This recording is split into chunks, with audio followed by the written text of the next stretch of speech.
Hello friend, welcome to easy learning.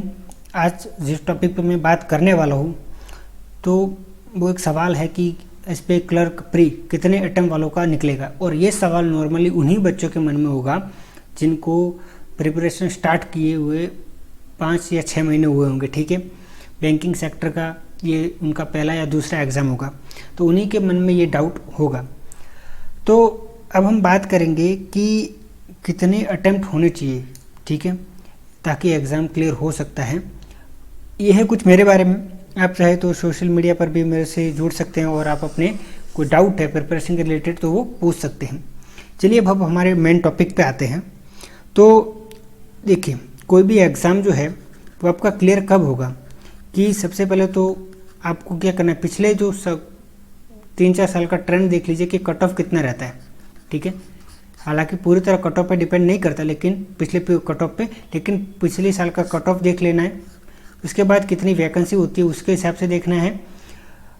और आपको देखना है कि जो कट ऑफ, मान लो कि आपके स्टेट का 60 के आसपास रहता है, ठीक है ना, 60 से 65 के रेंज में रहता है। आपने देखा कि 60 से 65 की रेंज में आपका स्टेट का कट ऑफ रहता है, तो आपके जो अटेम्प्ट है वो 70 से लेकर 75 इतनी रेंज में है विथ एक्यूरेसी। ठीक है ना, एक्यूरेसी ज़्यादा होनी चाहिए तभी एग्ज़ाम निकलेगा। अदरवाइज कोई इसका अटेम्प्ट कितने की उसकी कोई वैल्यू नहीं है, एक्यूरेसी ज़्यादा इंपॉर्टेंट है। तो मैंने क्या बताया कि मान लो आपके स्टेट का जो ट्रेंड है कट ऑफ का वो 60 से 65 तक का है और आपने अटेम्प्ट 70 से 75 तक के किए, मतलब कट ऑफ से नॉर्मली 10 ज़्यादा जो आपने किए हैं, तो आपके चांसेस है कि कट ऑफ क्लियर हो जाएगा। कब? आप जब आपकी एक्यूरेसी अच्छी होगी। दूसरा, मैं आपको एक रियल इंसिडेंट बताता हूँ। जिस कोचिंग क्लास में मैं कोचिंग ले रहा था वहाँ पे 2 स्टूडेंट थे, ठीक है, और ये रियल स्टोरी है, कोई ये मैंने बनाई नहीं है अपने मन से। उसमें एक स्टूडेंट था IBPS क्लर्क की प्री एग्ज़ाम का बात कर रहा हूँ, 2019 का। ठीक है, मैंने भी 2019 में प्रिपरेशन स्टार्ट की थी। तो एक स्टूडेंट था जिसने 71 अटैम्प्ट किए थे और एक स्टूडेंट था जिसने 80 अटैम्प्ट किए थे। ठीक है, और ये बहुत पुराना स्टूडेंट था, मतलब उसको 1 साल के करीब प्रिपरेशन स्टार्ट किए हो गया था, और ये नए स्टूडेंट था जिसको 6 महीने जितना हुआ होगा। तो इस बंदे ने 80 अटैम्प्ट किए, तो सबको ये लगेगा कि ये जो है उसका करेक्ट हो सकता है, लेकिन इस पे सबको शक होगा कि शायद ना भी हो। लेकिन मज़े की बात ये है, आप शॉक हो जाओगे कि इसका क्लियर नहीं हुआ था लेकिन इसका हुआ था, और इसके जो नंबर आए थे आई थिंक 69 के ऐसा कुछ कट ऑफ था, और कट ऑफ से 0.5 ज़्यादा और ऐसे से उसका कट ऑफ निकल गया था। तो 71 अटैम्प्ट थे, फिर भी इसका क्लियर क्यों हुआ? क्योंकि इसकी एक्यूरेसी ज़्यादा थी। इसने 80 अटैम्प्ट किए थे लेकिन एक्यूरेसी नहीं थी, तो इसका क्लियर नहीं हुआ। इसीलिए मैं बोल रहा हूँ कि नंबर ऑफ अटैम्प्ट के साथ साथ यदि आपकी एक्यूरेसी अच्छी है तो आपका कट ऑफ क्लियर होना ही होना है।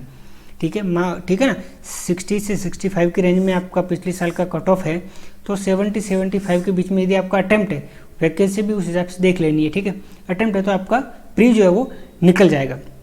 उसके बाद एक बार आपने प्री दे दी और फिर आपने देख लिया कि हाँ पिछले कट ऑफ से इतने मेरे इतने अटैम्प्ट ज़्यादा है, और आपको ही पता है कि आपने कैसे अटैम्प्ट कैसे किए। ठीक है ना, आपने रैंडमली अटैम्प्ट कर लिए। मान लो इंग्लिश में आपको आते भी नहीं थे, 15 ही आते थे, लेकिन आपने 25 अटैम्प्ट कर लिए, ऐसे रैंडमली क्लिक कर लिए कि मान लो सच हो गया तो फ़ायदा हो जाएगा। तो ये आपको ही पता है, ठीक है ना। तो आप फिर कह रहे हो कि मेरा 85 अटैम्प्ट हो गया, तो वो 85 का कोई वैल्यू नहीं है, क्योंकि आपने 10 सवाल तो ऐसे ही क्लिक करके आ गए हो। तो आपने जितने भी अटैम्प्ट किए आपको खुद को पता है कि आपने सही किए हैं या गलत किए हैं। आपको लगता है कि आपने पूरी ईमानदारी से सही सवाल को अटैम्प्ट किया है और सही आंसर को ही टिक किया है, रैंडमली किसी को टिक नहीं किया नंबर ऑफ अटैम्प्ट बढ़ाने के लिए। तो डेफिनेटली आपने जो सवाल आते थे उन्हीं को अटैम्प्ट किया है, और उनको अटैम्प्ट करने के बाद यदि कट ऑफ से आपके पिछले साल के कट ऑफ रेंज से यदि आपके 10 नंबर जितना ज़्यादा, 10 क्वेश्चन ज़्यादा अटैम्प्ट किए, तो आपके चांस है कि आपका कट ऑफ जो है वो क्लियर हो जाएगा। इतना बस वेरीफाई करने के बाद आपको मेंस के प्रिपरेशन में लग जाना है। फिर हर बंदे को ये पूछते हुए नहीं घूमना कि मेरा कट ऑफ निकलेगा कि नहीं निकलेगा, निकलेगा कि नहीं निकलेगा, क्योंकि इसमें आपकी एनर्जी वेस्ट होनी है, टाइम वेस्ट होना, और कुछ भी नहीं। दूसरा, कोई भी आपका एग्जाम के रिलेटेड कोई क्वेरी हो तो आप मुझसे पूछ सकते हैं, ठीक है, कमेंट सेक्शन में, मैं आपकी ज़रूर हेल्प करूँगा। Thanks for